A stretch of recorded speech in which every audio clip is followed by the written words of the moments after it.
studying bacteria, it's very important to know the function of each structure.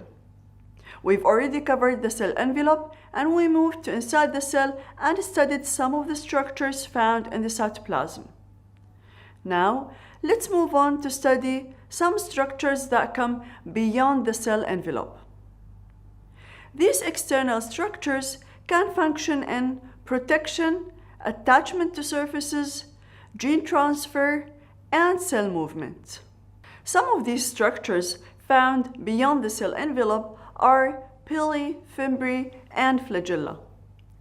Fimbriae are short, thin, hair-like proteinaceous appendages, about 1,000 per cell. They mediate attachment to surfaces, which is very important to increase the virulence of the bacteria, which is their ability to cause harm to host cell. The second structure are pili. These are similar to fimbriae, except they're longer, thicker, and less numerous, about 1 to 10 per cell. They are required for conjugation, which is a form of gene transfer in bacteria that requires direct cell-to-cell contact. Bacteria can be divided either motile or non-motile.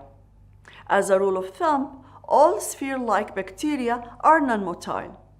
However, bacilli-shaped bacteria, some of them are motile and some are not. Motility is derived by a structure called flagella. These are thread-like locomotor appendages extending outward from the plasma membrane and cell wall.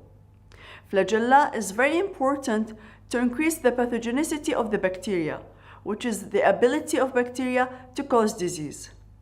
Let's take an example, Helicobacter pylori. This bacteria causes a stomach ulcer. The bacteria requires to swim through the stomach juice to reach to the stomach lining. This occurs by using its own flagella. A very interesting subject regarding flagella is their distribution at the bacterial surface. Bacterial species often differ distinctively in their pattern flagella distribution, which are very important for classifying bacteria into groups. The patterns of flagella distribution include monotrichous. Divide the word to understand it. Mono means one, trichous means hair, so only one flagellum at the surface of this bacteria. The second type is amphitrichous. Amphi means both sides. Trichous means hair, so there is one flagella at each end of the cell. The next type is lophotrichous. Lopho means tuft, which is a cluster of flagella at one or both ends. The last pattern is peritrichous. Peri means around, which means the spread of flagella over the entire surface of the cell, and the figures show all these types. The flagellum is composed of three major components: filament, hook, and basal body. The filament extends from the cell surface to the tip. They are hollow, rigid cylinder. They are composed of only one protein called flagellin. The hook links filament to basal body. The basal body is formed of series of rings that derive a flagella motor.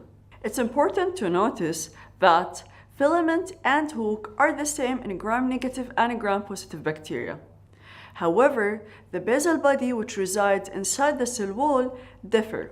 In gram-negative, it's made up of 4 rings. But in gram-positive bacteria, it's made up of only 2 rings. We came to the end of this amazing topic. We've toured the bacterium cell, we've learned about its envelope, structures inside the cytoplasm, and structures beyond the cell wall. With bacteria, you need to think about their different structures and functions. So, we either need to increase or decrease their number. We also need to know the different mechanisms for bacterial growth.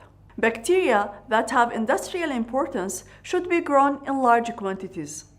For example, the bacteria that secrete antibiotics are grown in large quantities in pharmaceutical laboratories to extract the antibiotics.